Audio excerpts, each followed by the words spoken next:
Hey everyone! Good morning, good afternoon, and good evening! Welcome back to my channel. Another day, another set of blessings. Today, nandito tayo sa Madrid, Spain. Pupunta tayo sa airport para kuhanin yung tax. Sana makuha natin yung tax refund natin from Germany. And then, after that, Retiro Park. So, nandun siya sa Central Madrid. Which malapit din daw doon yung mga pwedeng galaan or pwedeng picture-picturean. Kaya naman, ganito ang outfit natin. Ayan o, meron tayong paganyan, may paganito, at padress. Tara, samahan nyo na ako. Punta na tayo sa airport and then let's go, go, go! Feeling cute tayo ngayon.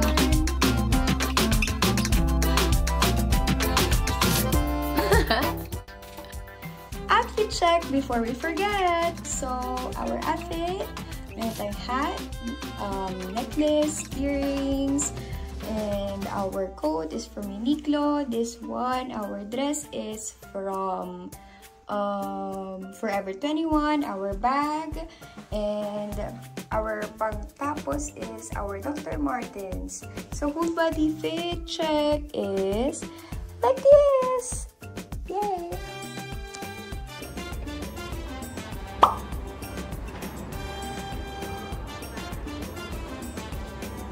So, ayan na.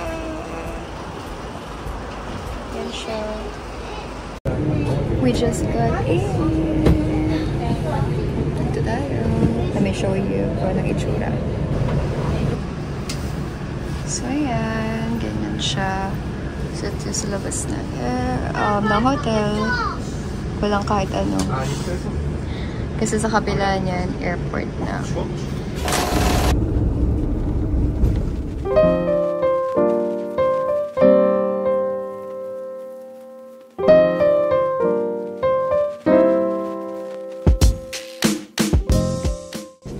Failed attempt tayo, guys. Hindi tayo binigyan ng tax natin. Hindi tayo na-refund. So sad.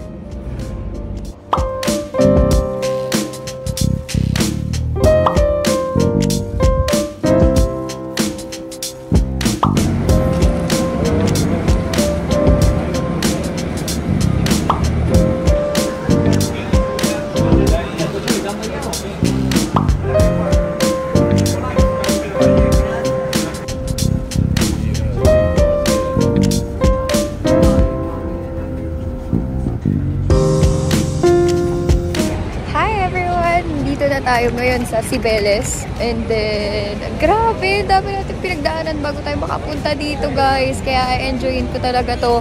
At tingnan nyo naman paano naman natin hindi siya may enjoy, kasi tingnan mo naman yung nasa harapan ko ngayon, worth it naman.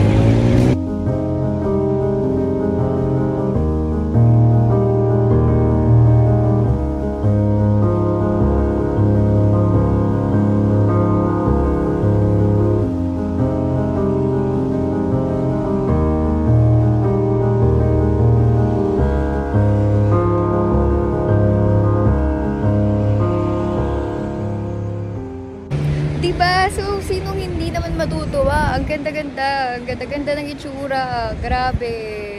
Ay, excited na ako mag-picture. Walking lang.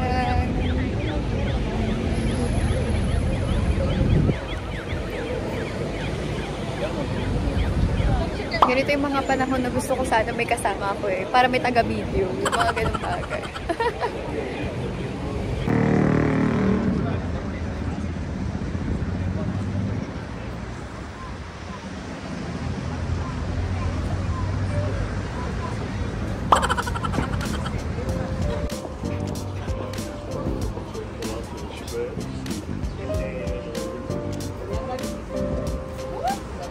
Boss Kebs, ba't ka nandito?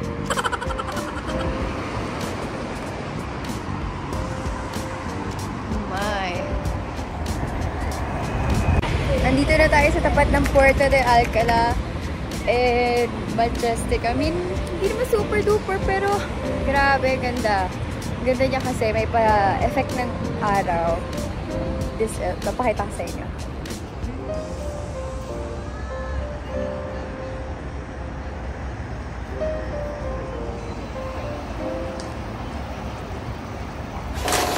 While walking around Rotonda of Puerta de Alcala, I kept thinking about Ama, my lolo from my mother's side. I kept thinking about him because I am praying that he is happy. Kasi during his last hours, we are talking in Spanish. Kinakausap niya ako in Spanish. Ini-Espanyol niya ako. Nakikipagbiruan siya sa akin. Ganun. So that last happy memories with him remained in my heart. I went out in Madrid, even if it's far from our hotel, even if I need to ride the bus, even if I have to really go outside and commute for 1 hour. Kasi I really want to see the place because of him. Because I have memories na I want to reminisce. And I hope that he is happy that I am able to get there and see Madrid, Spain.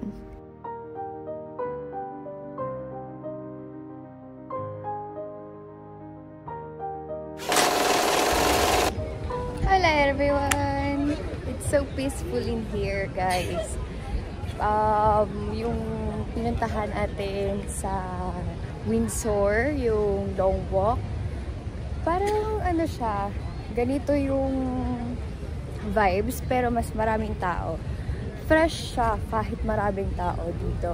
And talagang, ewan ko, parang classical yung itsura in person. Kasi, ewan, parang siguro kasi nasa Spain ka, ganun, parang puro architectural, lahat. Kaya miski, parang dahon na lang, ultimo dahon, parang akala mo sobrang maganda. Kasi ito itsura.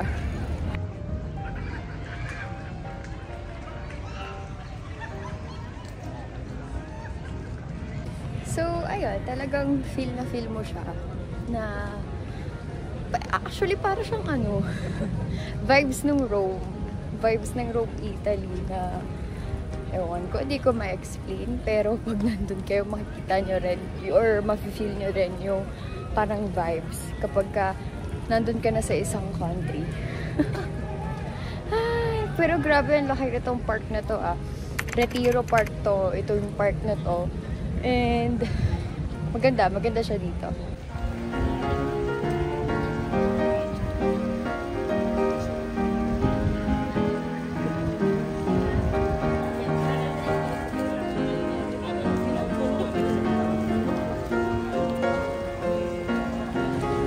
Pero guys, ito talaga yung denied ako dito. Yung pamalaki nilang Birmingham. Iba pala yun. Ano ba yung pangalan sa Baguio? Sa atin? Yung may mga paswan. Yung di pa Jack na natin sa Baguio. Ano ba yun? Sa may lake? Oh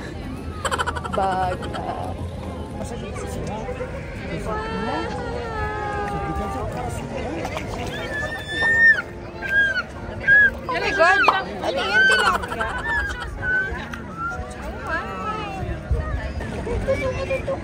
Hala, sige, sagwan. Si sagwan. Go. 555. For the aesthetic. Magkaiba pala sila sa Baguio kasi yung sa Baguio, yung swan na pinapadyak. Dito, boat na maliit. Yung yung pang-escape plan ng mga pagka lulubog na yung mga barko. Ganun yung gamit dito kung ako din yan, sasagwan din ako dyan. Kasi para for the aesthetic, pang picture, ganyan. Ganyan talaga.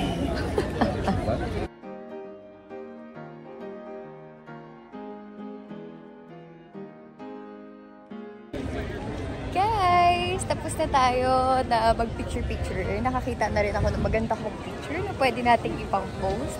So, huwag na tayo maglokohan dito. Kakain na ako. Hanapin ko yung churero na old churero daw dito. Pero if hindi na natin kayanin at makakita naman tayo ng masarap-sarap na restaurante, doon na tayo, diba? Hindi na tayo ano-ano pa, hanap-hanap pa ng iba. Pero sabi malapit lang dun daw siya dito eh. So, let's go. Let's find it. Kasi gusto ko makatikin ng churros. At saka sana ng tapa dito. Kasi syempre, ang Spain kilala sa tapas. So, let's go. And let's eating tayo. Tama na ang picture and video dito. Dahil isa lang naman siyang park na mayroong magandang garden at saka mga fountain. And merong isang malaking lake or man-made lake ba yun? Hindi ko alam kung ano siya. Sobrang happy ko sa outfit ko talaga ngayon kasi parang lakas hindi mo alam. Hindi mo alam kung anong malakas. At nakakatawa yung mga iba yung mga ibang tao dito. Sabi, oh, YouTube, ganyan. Hindi ko na lang pinapansin kasi syempre iba naman yung nila lengguwahe. Pero dahil sinakop ang Pilipinas ng mga Spaniards, may mga alam tayo mga salita nila. Like kanina sa bus, yung stop, parada. Tapos yung mga iba pang mga salita, 4-5, mga ganun ang mga salitaan nila. Nagme-make sense siya sa'yo kasi yun na, naiintindihan mo siya kahit papaano.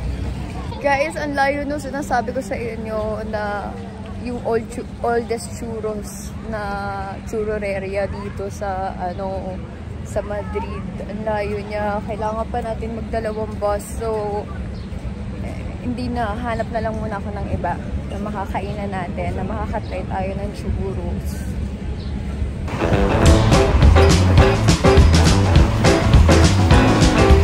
Can you guys believe it? I'm in Madrid, Spain? No! No one would expect this. No one talaga. No one. Kasi ako hindi ko naisip. Thank you God. And thank you God kasi safe tayo dito. Yay!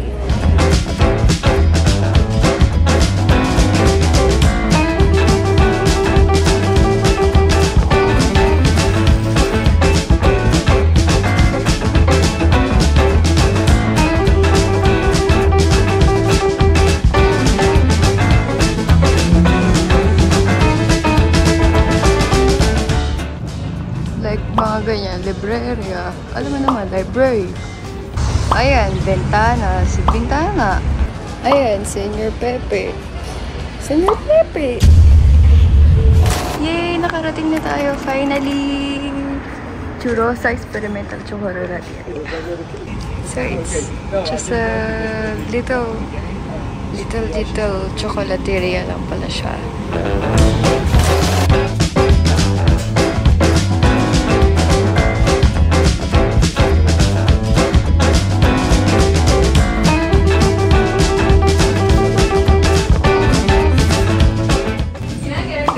Hindi sila nakakaitibigan ng English dito. So, sabi ko, churros, tabi. Churros, tabi. Ay, nakakatawa.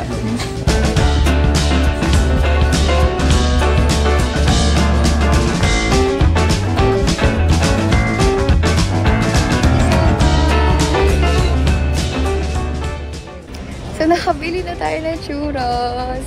Churrosa Experimental. Diba? Feeling ko bala sila, bago pa lang sila na store. Tapos yung rating nila na 4.8. Yung mga nagsusuporta sa kanila yung mga nag-rating nun. Pero let's try. Tingnan natin kung masarap or hindi. And ito first churros natin sa Madrid. Kaya okay lasa. Hanap lang tayo ng upuan natin. Tapos try natin siya. Ito na. Yay! Hopefully malinis to Ito na. Try natin. Churrosa Experimental. Ang kinuha niya para sa akin dulce de leche. But what is this? I don't know what this is. Pero I think ginaganito siya. So ganyan yung churro. Let's try it. Taste test.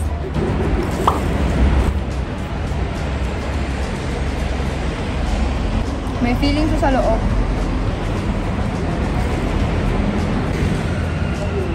Para lang siyang Kasi walang dip. Sana kasi marunong siya mag-English. Para nakabili din ako ng dip. Kesa sa ganito lang. Kasi kung ano lang yung may ganito, yung may lasa.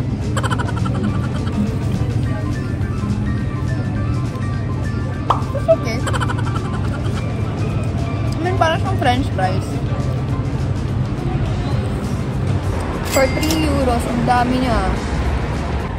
So, ako na. So, dorm na natin. Sa room na natin ubusin para makauwi na tayo.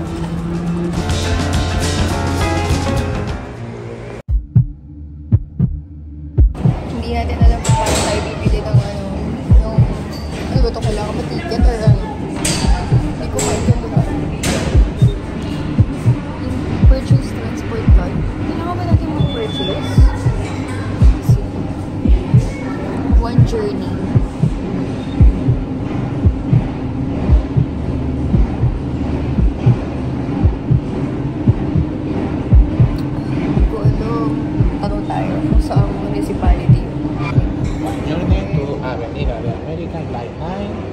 €2.50 the card, okay. €1.50 the ticket, in total €4.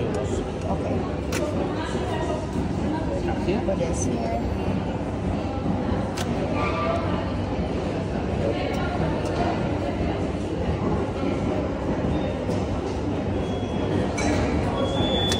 This is the card with the ticket.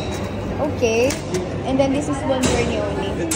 This is one journey only. One journey to Avenida de America. Avenida de America, you must buy the ticket for the bus. Okay. The bus, and you must ask the bus, you must stay because I don't know. Okay, okay. Thank you so much. You're welcome. Thank you. This reminds me of London. Yung pagpunta natin sa London. Sa pinakaunang London ko. Ganito ang itsura ng subway nila.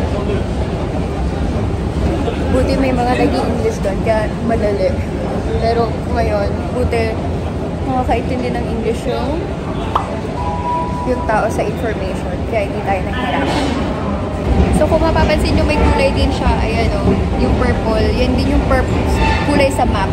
So, masusundan mo siya. Pero kailangan mo magbasa kasi meron pa rin hiwalayan yan, syempre. Kung papunta ka pabalik or papunta.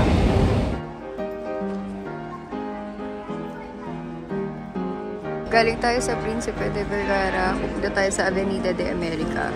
And ayun yung card natin. Mismo.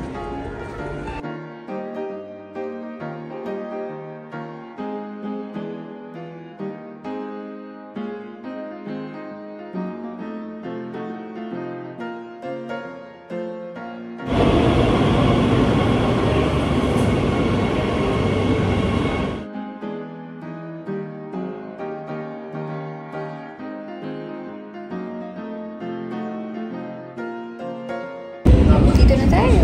Avenida de America.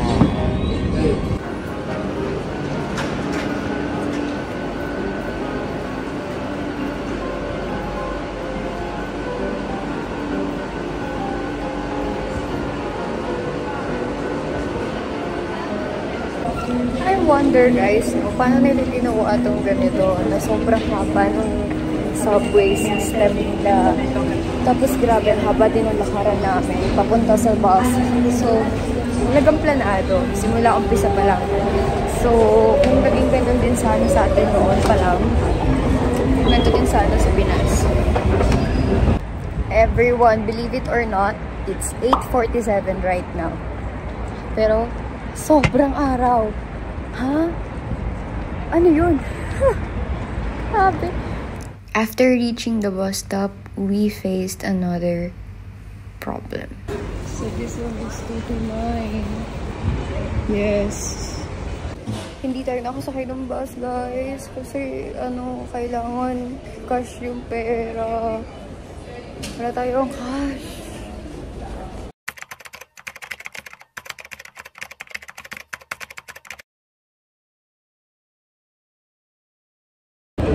Guys, sana i-accept tayo dito sa bus 200 kasi grabe, hindi ko alam paano ako makakauwi. Oh my God, guys. Oh my.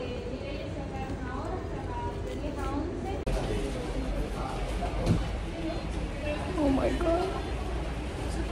galing.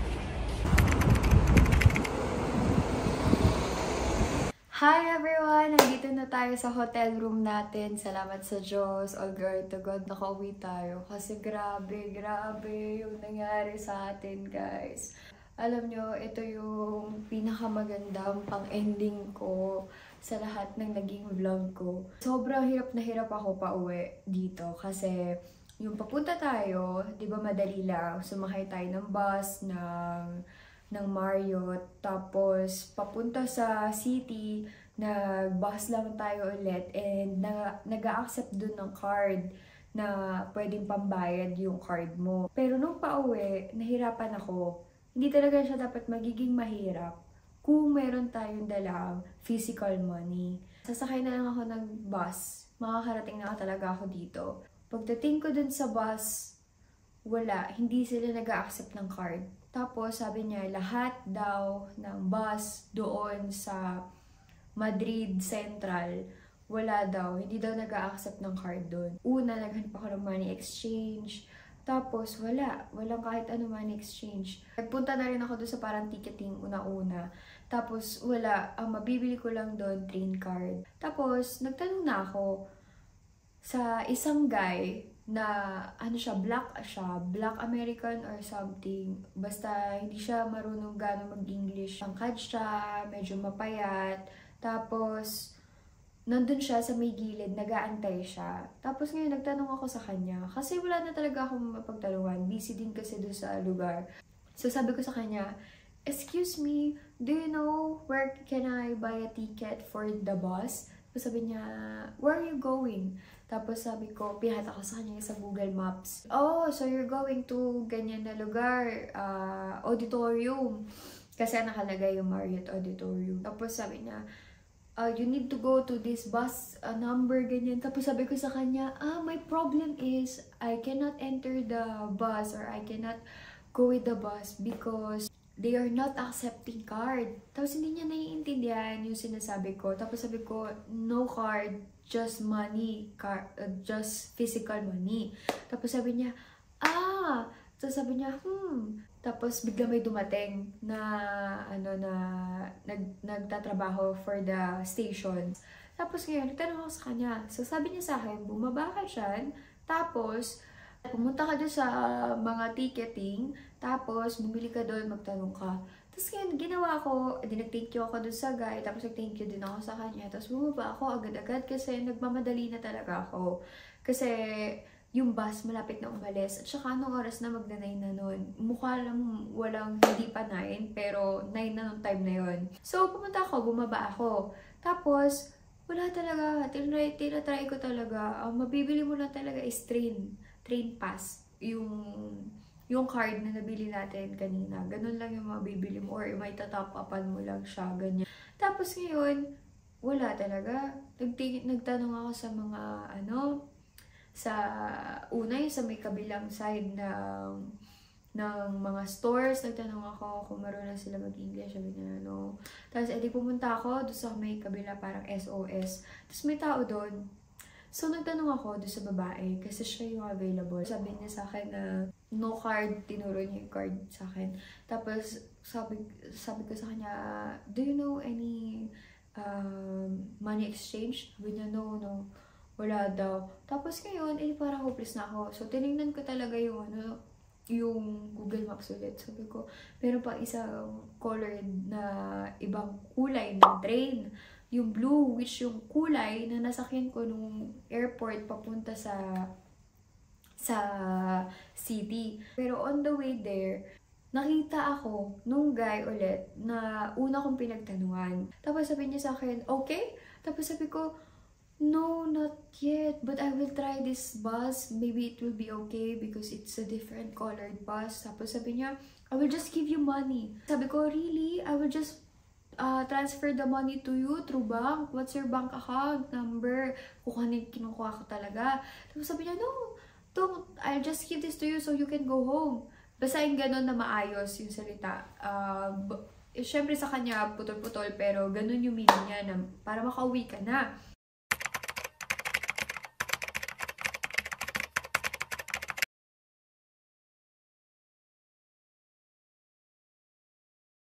Tapos sabi ko, what's her name? Tapos sabi niya sa akin, Jesus. Tapos sabi ko, huh?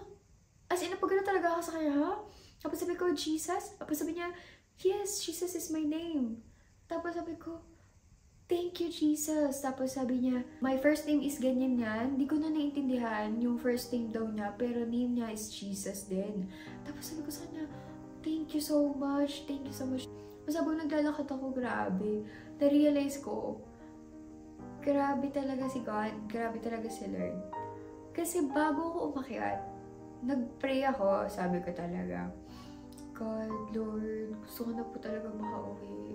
Tulungan niyo po ako makauwi, Lord. Ayoko po ma-stuck dito sa train station.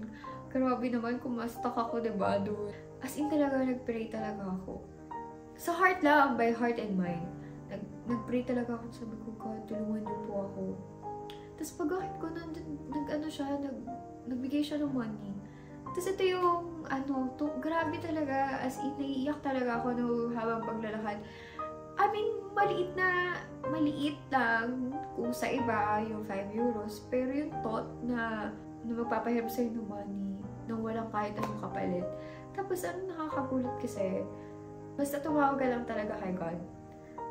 Talagang tutulungan ka niya. Lagi talaga siya nandyan para sa'yo, as in, sobra. Thank you talaga kay God. Thank you kay Lord.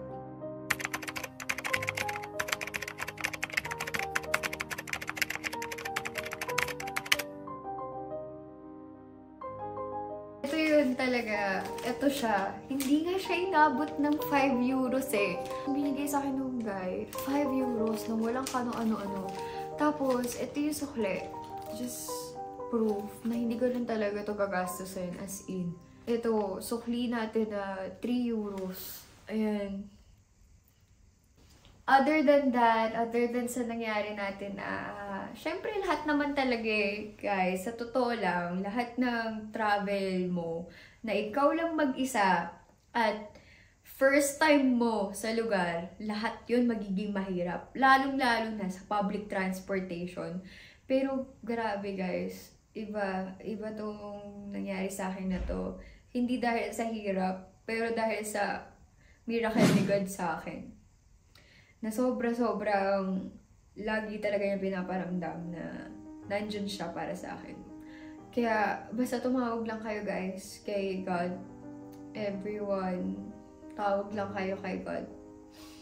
Never magiging too late. Grabe, sobrang thankful ako kay God. Sobra sa lahat. Thank you God so much. Maybe sa iba, hindi siya ganun ka-interesting story or napakababa lang na story. Pero iba talaga yung first hand mo na experience yun. And talagang ramdam mo na nandun si God sa pangyayari na yun. Feeling ko, gusto ni God na masabi sa inyo na nandyan lang siya palagi. And if may problem ka or kahit hindi problema, kahit victories or kahit ano, nandyan siya lagi. Never siyang nawala sa'yo. Nandyan lang siya sa tabi. Basta, siya yung literal na one call away mo. Your best friend, your father. In Jesus' name talaga. Thank you, God. Thank you so much for everything, God. And that's gonna be the end of our video. Thank you so much for watching, everyone. I hope you got inspired from this video and motivated na mas to live your life and to never be afraid. Especially God will always be with you no matter what the circumstances, no matter where you are, God will always be with you and He's just one call away. Kaya, never be afraid. Fear not nga, diba? Sabi niya, to live your life in accordance sa Kanya. Basta, laging mag-iingat ang lahat at thank you so much guys for watching, for your continued support, and I hope you made it until the end of this video. And if you were able to make it until the end of the video, thank you so much guys. Sobrang the best ka talaga. And salamat sa mga new nagko-comment sa atin at saka sa mga talagang supporter natin since day one. I'm praying for everyone's safety. I'm praying that your breakthrough will come to you. And just pray to God always. See you guys on my next vlog. Thank you so much for watching. Peace out! Ciao!